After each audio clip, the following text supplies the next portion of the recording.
This is a short story written by my husband, Dmitry GJ. Moses.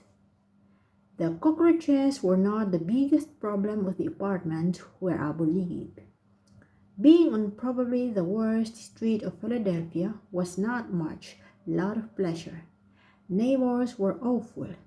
They were noisy, drank, stoned. There was too much violence on the streets. There were too many blood rivers. Everybody wanted to make some decent money in the shortest time, in the easiest way. Dirt was surrounding the street. Drug pushers and horses were flooding it every single night. That was not a good street in a good city as Philadelphia. However, Abu's apartment was the perfect match to the whole picture of the area he lived. It was tiny. He slept on the floor, and his mother, who worked as a cleaner at another school and as a cleaner of some kiosk, slept on the sofa. There was a big old red carpet full of stains of coffee, beer, soup, oil, and blood. This carpet knew a lot. I'd seen all of those who lived and died here before Abu and his mother moved in. It had a long, sad story. Now, this carpet was a big, stinky mess. However, the owner never allowed anybody to get rid of it. The owner was fat and drunk most of the times. He looked the same way carpet did. The kitchen was tiny and full of cockroaches. Everything had to be covered. However, this apartment still had one cute thing. It was the table of Abu. It was new, shiny, and clean. It was his birthday gift when Abu became 15. Abu cherished this table. He cleaned it daily, slowly, carefully, as some businessman cleans his car. The table had a lot of books on it, pens and erasers. Every day, Abu would spend at the table hours and hours studying while his mother was working at her jobs. At this moment, Abu was studying as well. He has learned to ignore loud music, voices, and noises long ago. He wasn't scapegoat. He had some friends. He played basketball and drank beer with his schoolmates. But he had a special skill of disappearing when someone started talking about crime plans. Abu had some difficulties with the police, but they were caused by police misunderstanding. After all, for the police, people are all the same if they live on that street. However, Abu was not the same. Far not the same. He was spending hours studying. He was learning everything he could possibly find in the local library, from botanic to anatomy. The biggest aim of Abu was to leave Philadelphia and study in a college far away from that place. He would never move without Mom. So, when he had the internet access, he learned all the job situations in different states, starting from Alaska and finishing Hawaii. He knew all the possibilities to get job for his mom, literally everywhere. But the first and the most important was to find a place to study. He was going to his aim step by step while his mother was working about 12 hours a day to make the ends meet. On the other side of the planet, in Abuja, Dr. Lloyd was finishing his last surgery at the state hospital. He saved many lives today. It was a routine procedure of him.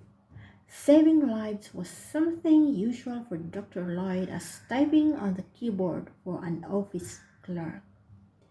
His shiny black car was carefully parked on his own parking lot.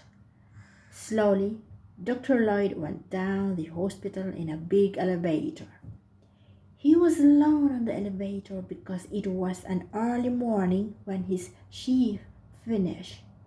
He loved early mornings because he could reach home without traffic. Traffics were exhausting. Dr. Lloyd didn't like them. When he entered his house, his wife was preparing to drive kids to school. "Hey, honey, tired? There are two burgers in the kitchen." She quickly greeted her husband.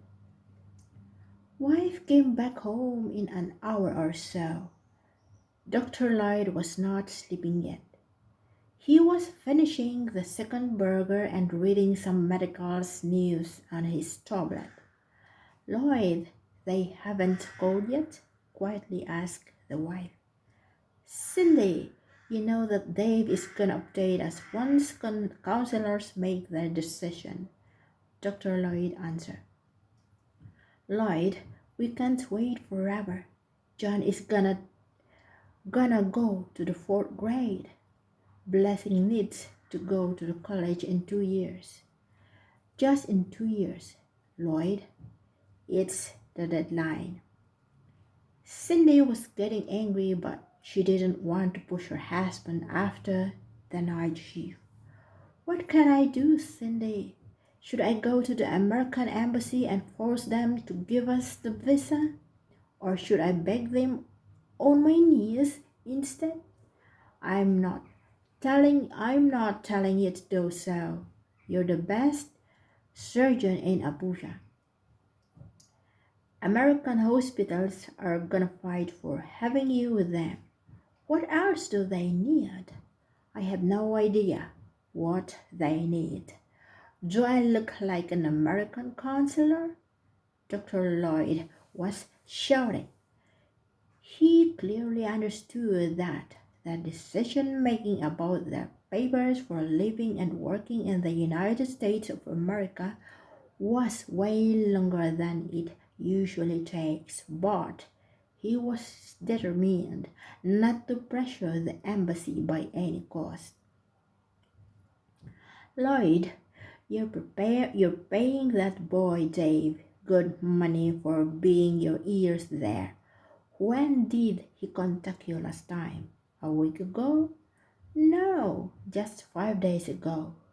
Today, Lloyd, after you wake up, you're gonna personally visit the boy and check everything out. If you don't care, it's fine. But I'm not gonna let anybody fool us, Lloyd. Not this time." Lloyd was there happy with his wife. Overactiveness, but this time she was probably right. It was suspicious that it was staying too long. Dr. Lloyd woke up grumpy. He wasn't happy about hot Abuja traffic and hard talk with Dave. But wife left him no choice. He switched on his favorite music and air conditioning in the car, greeted the security of the cottage village, and started his way to American embassy.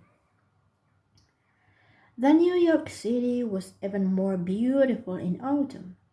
Colors of Central Park were the most beautiful exactly in the fall. Warm rains were knocking the roofs of yellow taxis that were passing wet but fresh streets. There was a special kind spirit in the air that New York has only in the fall. This spirit smells fresh bread, coffee, hot dogs, and a bit tobacco. This spirit flies around New York, touching its people and giving them a special park in the heat that keeps them warm during the winter, or at least until Christmas comes and gives its own magical sparkle in the hearts of the people. There was a young boy walking along the street. The boy was unusually skinny, but his eyes were glowing like two bright stars. They were consuming every corner, every car, every building. The boy had a big old backpack full of books.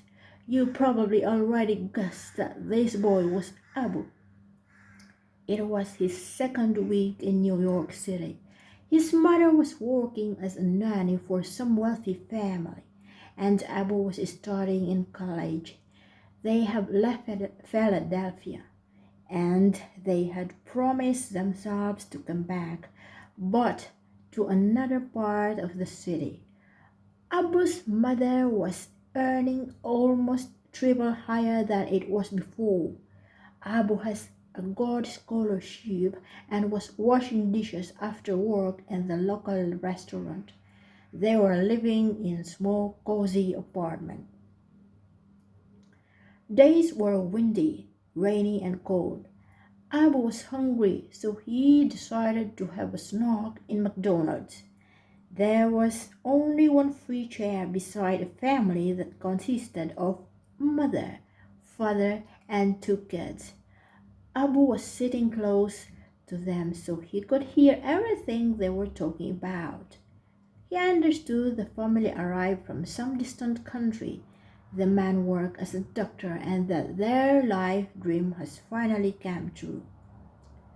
When Abu went outside of the restaurant, a young lady asked him, "Excuse me, sir, I'm having a poll for my scientific work. May I ask you a question?" "Sure," said Abu. "Please write down your name here and answer the question." She gave him a small paper with printed question. "In your opinion, who's the most famous? Who's the most famous man of all time?"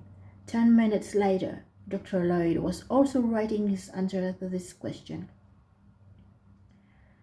Within the week, the girl asked this question to precisely 1,000 people.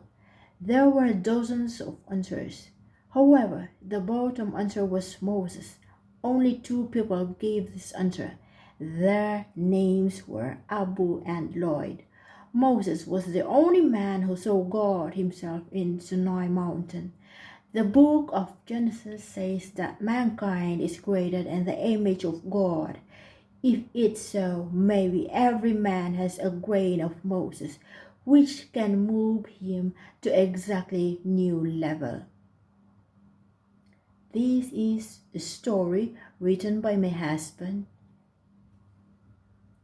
Thank you guys for watching. Until next time.